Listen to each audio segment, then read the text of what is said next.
I can't believe this. I can't believe I'm doing a video talking about this one. Guys, if you haven't heard the news, Trent Barrett has actually quit as the Bulldogs coach in 2022 and going forward.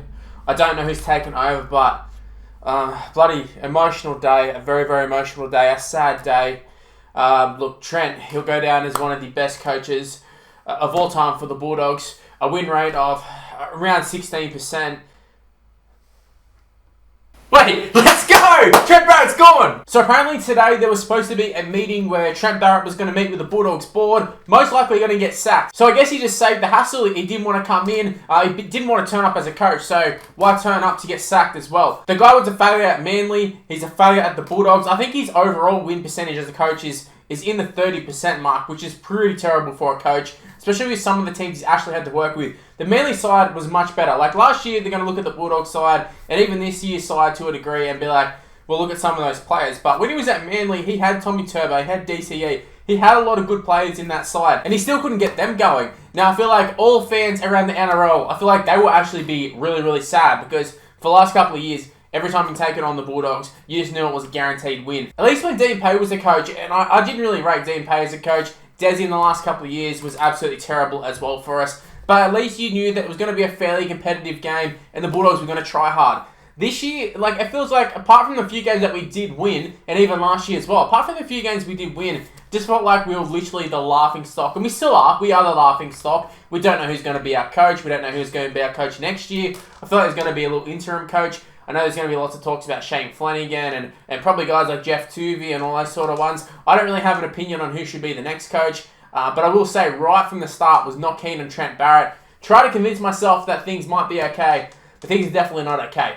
Running was on the ball at Manly. I mean, his biggest complaint was that he had to buy chairs or something along the lines of that. He literally was a meme coach back then. He's a meme coach now. And like I said, I've been trying to convince myself, and I feel like trying to convince everyone around me that Trent Barrett could get the job done. He could turn things around. And at the start of the season, when they won the first game, it was a sloppy game, but I thought, at least we got to win. We got to win. It's improvement on last year. But since then, 10 rounds in, we look even worse than last year, which is, it's very frustrating because we shouldn't be worse than last year. There's no way. We had Lachlan Lewis playing last year.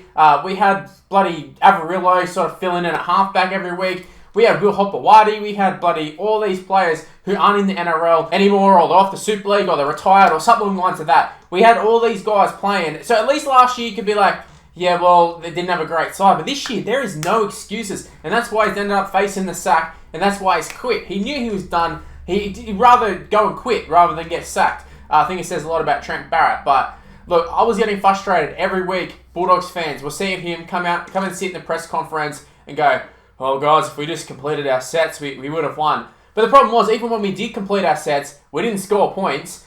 So it's not like it's just a case of we were dropping the ball. Definitely in the last couple of weeks, we dropped the ball heaps.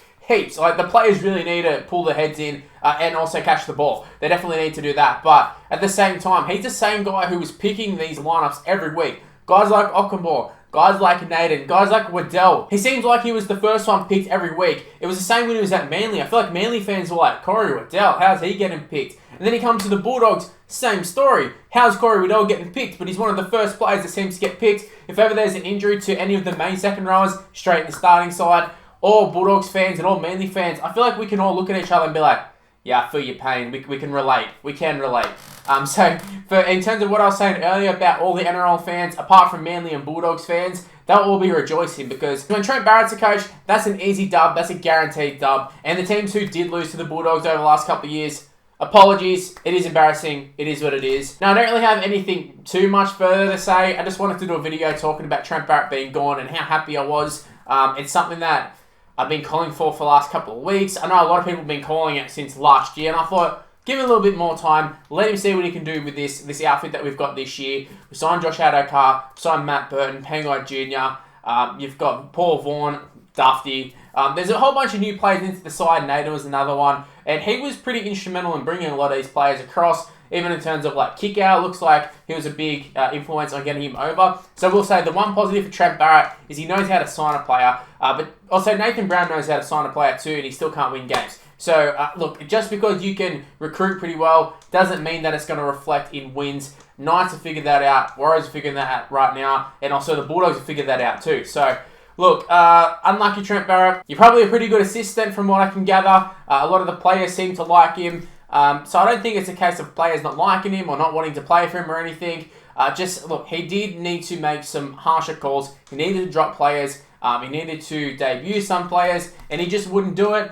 He just kept sticking with the same guys, the same lock-on balls, the same Nadens, all those sort of guys, and it's resulted in him getting the sack. I know we're going to say quit, but let's be realistic. He was getting the sack. So, look, sayonara, Trent Barrett. You won't be missed by Bulldogs fans. Manly fans definitely don't miss you, and neither will the Bulldogs fans. See you later, Baz. Anyways, guys, I'm going to wrap up the video there. Hopefully you guys did enjoy. Hopefully you had a little bit of a laugh. If you did happen to enjoy the video, though, make sure you go ahead and leave a like on it and subscribe to the channel if you're new around here. Also, make sure you leave in the comment section below. What are your thoughts on Trent Barrett getting the sack / quitting? Good move, bad move, where does he end up? Who do the Bulldogs sign? Like I said, there's going to be lots of talks about Flanagan because Kyle's there. And also, Trent Barrett was one of the big ones to bring in Kyle Flanagan and then played him in reserve grade for ages after, parading him around as this big signing. So, just for every good signing that Trent Barrett did, he did a bad one too. But I've already talked about leaving a like and all that sort of stuff. Go and leave a comment. Also, make sure that you go ahead and subscribe to the channel. Use the notification bell when you subscribe too. Don't rely on the sub boxes. If you haven't turned on the notification bell already,